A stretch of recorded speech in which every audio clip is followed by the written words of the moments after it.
Okay, I'm gonna level with you. I really don't want to be here right now, but I'm showing up anyway because healing isn't always beautiful. Okay. Hi, this is My Mid Crisis Life. This is Francisca. This is My Mid Crisis Life. And this is this week's Crisis Confessionals. So I'm going to level with everybody. I'm going to be really painfully honest. I really don't want to be here right now. I really don't want to be doing this. Like, today is not the day. This week is not the week. I do not feel.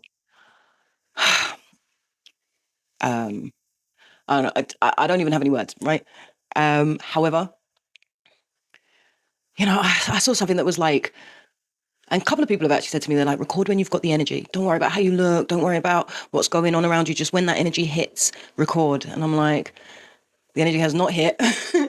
The energy is not hitting. And really, I just want everybody to just fuck off. But I'm here. And the reason that I'm here is because, I don't know, man, like consistency is key, right? So I want to do something. I want to make something work. I want to put something out there. I want to make change. I want to make impact. So I have to be consistent. Anybody who suffers with fluctuating mental health, right, will kind of know, and I hope will relate to what I'm talking about. So I don't know what it is. Yeah. It could be that, I don't know, I'm just PMSing. That's definitely a possibility. And obviously, we know that as women, our hormones go up and down throughout the month. So maybe it's just something as simple as that. Maybe it is, some kind of acute mental health episode that's causing me to feel the way that I do. Maybe there's some kind of trigger on the outside that maybe I'm not giving enough attention to, that I'm not paying enough credence to, that's impacting me more than I expected, because there's been some changes and whatever else going on in my life. There definitely has been some triggers for like irritation or annoyance, but nothing that I would say would cause me to feel as kind of like low energy and low mood as I do at the moment. Maybe there's just things that are happening that I'm unconscious of, right? And maybe it's something that's completely external, it's nothing to do with me, that's, I don't know, about things that are not of this world, let's say, that are causing me to feel the way that I do, because I can't really see any rhyme or reason for being quite so, I don't know, energetically challenged at the moment, emotionally challenged at the moment, I guess. But yeah, I mean, I would say mental health is something that a lot of people struggle with and that I've struggled with, that comes from a variety of different places. And it's difficult, right? And I think one of the things that people don't talk about in terms of like, depression, for example, is how physically painful it is. So yeah, there's intrusive thoughts, and yeah, there's all of like the kind of standard signs and symptoms of being in a depressive episode or having low mood, like low motivation, isolating yourself, issues with sleep, insomnia, all those sorts of things, right? But nobody talks about the actual physical pain. And I think anyone who suffers with this or has suffered or has had even just a taste of it will understand what I mean when I talk about physical pain. For me, it's like this weight, like this leaden weight, just this heaviness in my body that just feels like this kind of liquidated lead that just spills out from my solar plexus and kind of encompasses in it, like in I can't even think of the word, covers and saturates all of my internal organs and spreads across my chest and all down my muscles and my bones, and everything just feels heavy. It just feels so heavy, like I'm just laid down like with this heavy lead. But then simultaneously, it's like all of my senses and my sensitivity is just in this state of high arousal. So it's like it can just feel at such an intense level everything that's going on outside of me and everything that's going on inside of me. And it's just so oversensitized to everything. It just feels like electrified. So it's like this really weird dichotomy, this really weird juxtaposition of feeling completely heavy and weighed down, but also simultaneously completely electrified and sensitized to absolutely everything. And it's just the most exhausting feeling. It's the most exhausting physical feeling. And I was thinking, the last couple of days about recording a video, and I was going to do a different video about something completely different, because obviously I do think about the things that I'm going to say here, not massively, but I have some idea of the topics that I want to talk about for the week, right? And just, these past few days, because I've been feeling like this, I've just been thinking, oh, I can't do it. Like, I can't do it. I can't do it. I don't want to do it. I don't want to do it. But I know that I need to be consistent, right? So I was thinking, okay, cool. Well, you said that you would show up here, and you said you would show up genuine, and you said that you would talk about the things that are going on in your life, and that it doesn't need to be these beautiful, curated pieces of, I don't know, whatever, right? This beautiful curated output to everybody every single time. That actually sometimes it is okay to show up a mess, and it's okay to talk about being a mess, and it's okay to be a mess while you're talking about being a mess. You don't have to have it all figured out, right? And that's one of the things I'm always promoting, that healing isn't beautiful. It's like messy and raw and painful and true, right? And healing really only comes from the truth. So surely I have to stand here and I have to tell the truth, right? So I was thinking, all right, so what about if we talk about what this feels like? What about if we talk about kind of that interplay between the head and what's going on in your mind, and then your heart, your feelings, how you feel about things, and then your body, right? And how your body is like the visceral experience, right? Of what it feels like to have really low mood, to have really low energy, to be, I don't know, I wouldn't even say that I was depressed. I just would say that I'm having like an episode of low mood, right? I thought maybe it would be helpful to talk about, how we overcome these things, how we deal with the day to day of this feeling, because our feelings and our thoughts, they're the things that invoke our behaviors, right? And I know that when I'm like this, I can be really irritable, and I can be really intolerant, and I can be really sarcastic, and it's not nice to be around. Yeah. And it's because of the things that are going on in my head, and then it's because of the way that I feel in my heart, and then it's because of all the pain that I've got going on in my body, and all these hormones that are being pumped around, or lack thereof, I guess, like lack thereof, serotonin or whatever, right? That makes me behave the way that I do. And I thought, okay, maybe I could talk about the need to start with just basic awareness, right? That if you can be aware of the changes in your behavior, if you can be aware of the changes in your mind and your thoughts, and you can be aware of how your body's feeling, then that awareness can lead to a greater level of discernment in terms of how you want to behave out in the world. And I was thinking about that yesterday, and I just thought to myself, isn't that what you're always just fucking going on about, Fran? Like, awareness is key. Awareness is key. Like, you've said it a million times. Like, is that really what you want to go on camera and say again tomorrow? Nobody fucking cares about awareness being key, man. Like, just shut up about it.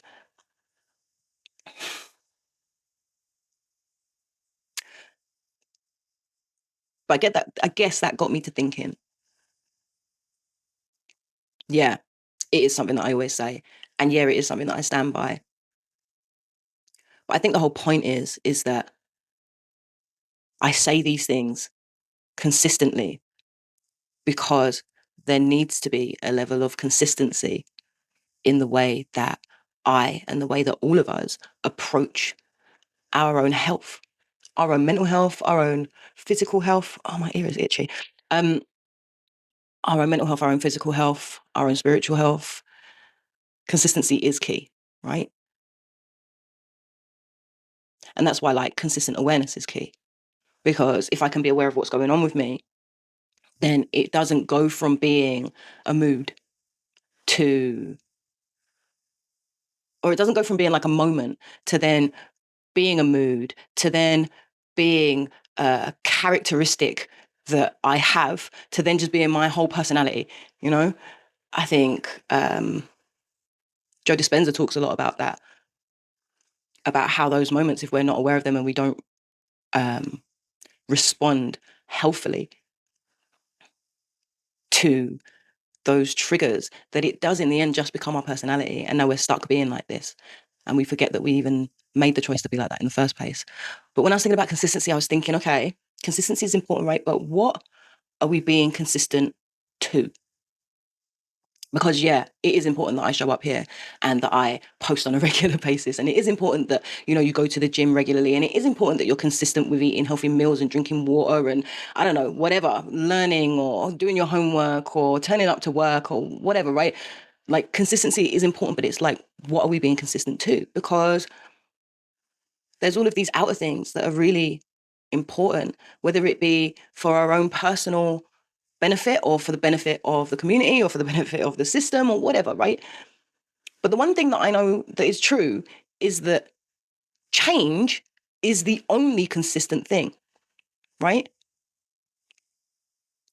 And I think about this whole idea of awareness and this whole idea of consistency and this idea that actually change is the only consistent thing. And that you can bet in a week's time or in 2 weeks' time, I'm not going to feel the way that I feel now. I might feel worse. I might feel better. But it's not going to be exactly the same. I might feel the same lack of motivation, but it might show up in a different way, right? It might have different thoughts attached to it and have different pain in my heart attached to it, right? Because everything is fluctuating. There's like this fluidity, right, to everything. And I guess that's what I would say about like the idea of consistency when it comes to our own health, when it comes to our own mental health, is that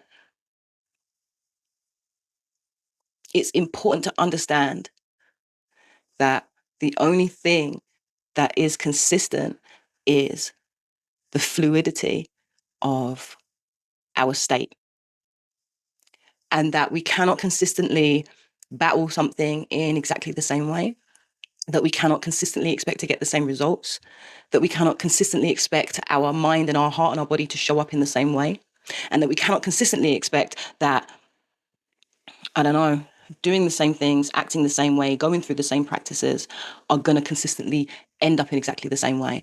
And I think that if we can understand and acknowledge and accept that what is consistent is our need to be fluid in our responses to things, then I think that that helps a lot with this feeling that happens often when there is low mood because there is a lack of motivation. It can help with this feeling of lack, this feeling of not doing enough, this feeling of not getting better, this feeling of needing to do more, or I don't know, not showing up enough for yourself, for example, right?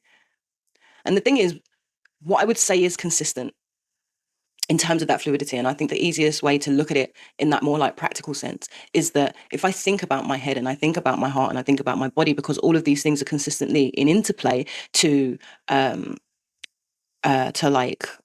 dictate my being on this planet and how I'm showing up and how I'm presenting and how I'm perceiving and like how I'm interacting with others in reality, right? If I think about those three things as being the consistent thing, how they interact with one another is the thing that I need to be responsive to. And I know that I can try and change my mind and I can try and think differently and I can try and have great control of the thoughts that are going on in my head. And that's really important. And I can try and be more loving and I can try and be more forgiving. I can do all of those things. And that's really important. But actually, if my body is in visceral pain, it's difficult to have the energy to do that. So I would always say that the most important thing that you can do, that I can do when I'm in this state, and sometimes I just can't be asked, right? But it's to do that somatic work. It's to reset and realign and rebalance, redress the chemical imbalance that's going on in my body that's causing me to feel like that's causing this like heaviness and this electrified state simultaneously that then makes me think really negatively and then makes me feel really negatively, that then makes my body feel even worse and pump out even more of these hormones and whatever else that's going around my body, is all these chemical based feelings, and then that makes me feel even worse, and then my thoughts and so on and so forth. So if I can start with addressing that, but what that looks like on each occasion, that's going to be completely different and that's going to be completely fluid. And I think also just accepting and understanding that nothing is going to stay the same. It's impossible. And much like everything else, this too will pass, right? So I think that's it. I think that's all I have the energy to talk about today. One thing that I'm grateful for, I think that I would say that I am grateful for this experience, for feeling this way, for feeling down, for feeling low, for feeling heavy, for feeling not good. Because it's only through this feeling of not goodness that I know what the feeling of goodness is. And without this, I wouldn't even be able to merit the times when I'm not like this, right? And I don't know, maybe it doesn't need to be quite so extreme at times, but also does that mean that the highs don't need to be quite so extreme? So either which way, I'm grateful because, you know, good and bad cannot exist without each other. Okay, that's it. So, what helps you to show up when you don't want to? How do you work with your body when your mind is struggling? Share your truth below because we're all just trying to figure this out together.